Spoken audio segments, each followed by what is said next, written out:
Hace tiempo mi papá me contó una experiencia que tuvo cuando era joven. Él creció en un pueblo alejado de la ciudad. Grandes árboles y personas muy amables conformaban el paisaje del lugar, acompañado de un río que delimitaba el pueblo con agua cristalina y tranquila. Sin embargo, este lugar es cuna de muchos misterios. En aquel entonces, mi papá pasaba por la adolescencia y estaba conociendo a una jovencita de su edad de un pueblo vecino. Tenían poco tiempo saliendo, y en aquellos años las redes no existían, así que las citas debían de ser de palabra y honor.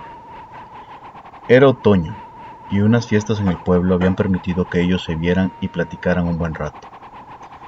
Ese día quedaron de verse a la tarde siguiente cerca del río. Ya antes se habían visto en ese sitio y sabían que había tranquilidad y cierta privacidad.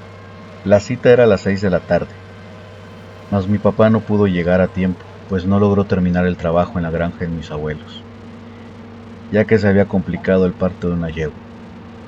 Él solía andar en bicicleta, así que en cuanto pudo salió en ella al sitio donde había acordado verse con su amiga. Ya eran casi las 8. Mis abuelos insistieron en que no fuera. Era tarde, pero él guardaba la esperanza de que lo estuviera esperando.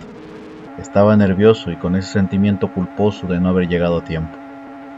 La noche se hacía presente y el ambiente se tornaba lúgubre. En silencio, a lo lejos se escuchaban los animales de la noche y el viento soplaba lento pero fresco.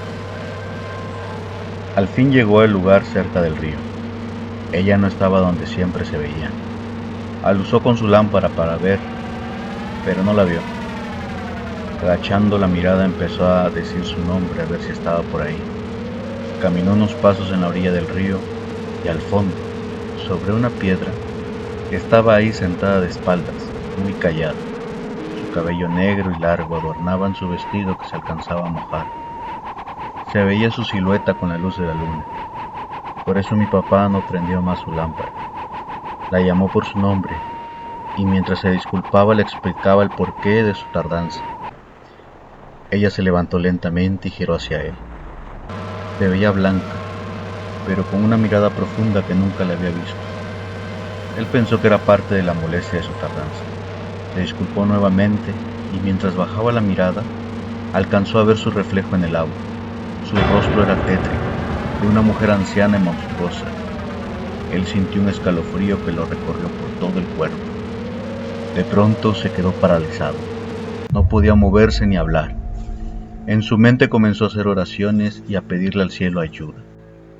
En eso, como si de un milagro se tratara, logró recuperar la movilidad y rápidamente corrió hacia su bicicleta, en la que se subió y apresuró hacia el pueblo. Volteaba a ver hacia atrás y ese espectro se acercaba como si fuera flotando. Pedaleó tan rápido como pudo y logró alejarse lo suficiente hasta llegar al pueblo. Fue directo a su casa, muy agitado y sudado. Mis abuelos le preguntaron qué pasaba, pero él no dijo nada. Solo se fue a su cuarto y se metió a la cama a descansar. Esa noche no pudo dormir bien del miedo, pero el cansancio del trabajo del día lo venció. A la mañana siguiente, despertó con mucha fiebre, pálido y demacrado. Sus papás se preocuparon mucho al verlo, entonces decidieron rápidamente llevarlo al médico. Él lo atendió y le recetó medicamentos. En el transcurso del día mejoró. Al parecer solo había sido un susto. Seguía sin querer contarle a nadie lo que había pasado.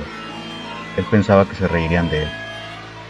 Después de la tercera noche de aquel suceso, las pesadillas comenzaron a llegar. En cuanto conciliaba el sueño, siempre el rostro avejentado y diabólico de aquel humanoide se hacía presente. Empezó a enfermar sin motivo aparente. No quería comer. Mis abuelitos lo llevaron al médico una vez más y con medicamentos intentó resolver el problema nuevamente. Sin embargo, esta vez ya no funcionó. Pasaron 5 días y su malestar empeoraba. Ese día mi papá ya no pudo con el misterio de lo que había pasado y contó cada detalle que había vivido y el por qué no podía descansar por las noches. Mi abuelo, al escuchar aquella historia, de inmediato reconoció lo que pasaba. No era ni de cerca el primero que pasaba por algo similar.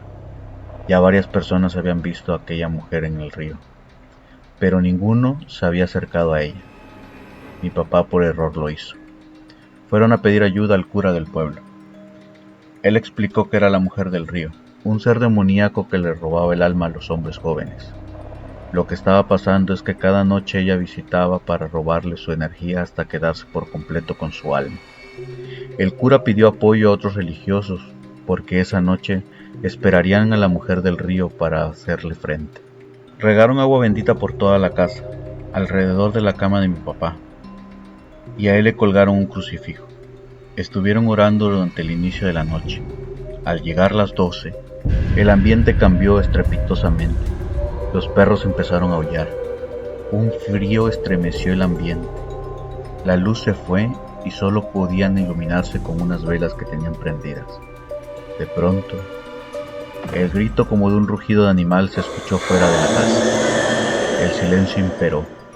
Los animales se callaron. Una niebla emergió del suelo y ahí estaba ese ser mirando los ojos a las personas que custodiaban al papá. Ojos rojos, profundos, llenos de ira y de maldad. Los padres oraron durante 1 hora y el espacio no dejaba de sentirse espeluznante. Ese ente flotaba alrededor de ellos sin poder pasar, como si de una barrera invisible se tratara, la que habían creado aquellos padres. Las oraciones estaban funcionando. Papá perdió el conocimiento por un momento. Dice que en ese trance logró ver a aquel ser y esta vez le pudo hacer frente exigiéndole que lo dejara en paz. Él regresó en sí y empezó a vomitar. La niebla se desvaneció y el ente también. Todo volvió en calma, pero mi papá quedó marcado por aquel suceso. Recuerdo cómo temblaba cuando estaba contando lo que pasó aquella ocasión.